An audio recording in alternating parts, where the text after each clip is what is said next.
ఎక్కడికి చేరాలో ఆ గమ్యాన్ని మనం వెతుక్కోవాలంటే మనకెవరు తోడు ఉండాలి? పరిశుద్ధాత్ముడు దేవుడు మనలోకి వచ్చి మనలో నివాసనం ఉండాలి.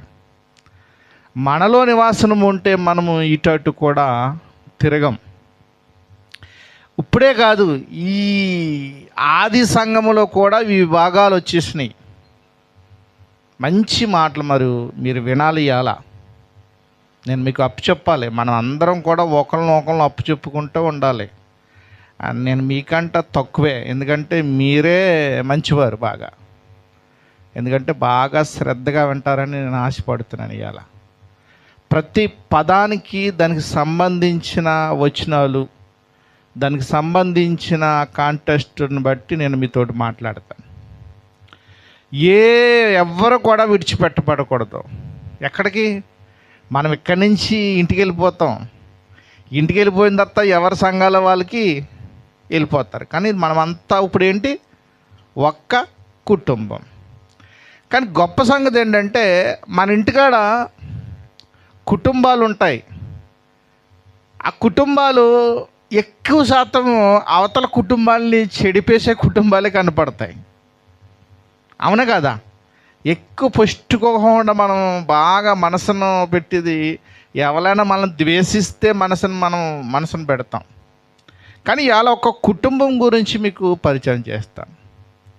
ఆ కుటుంబం ఎటువంటి కుటుంబం అంటే సత్యమందు నిలబడిన కుటుంబం, క్రీస్తులో కొనసాగుతున్న కుటుంబం, దేవుని యందు ఉన్న కుటుంబం, పరసంబంధమైన కుటుంబం. ఏ సంబంధం అది? ఏ కుటుంబం అది? పరసంబంధమైన కుటుంబం, విశ్వాస వీరుల్లో. అటువంటి కుటుంబాన్ని మనం అసలు గ్రహించలేదేమో అసలు ఈ పత్రికలో. మంచి కుటుంబం. ఆ కుటుంబము ఇచ్చిన సమాచారాన్ని బట్టి ఒక పత్రికే అయినా 2 పత్రికలు అయినా రాయటం జరిగింది. సేమ్ మంట అయిపోయి. ఎవరంటే వీళ్ళు కొరింథీ అనే పట్టణస్థులైన ఒక పట్టణం.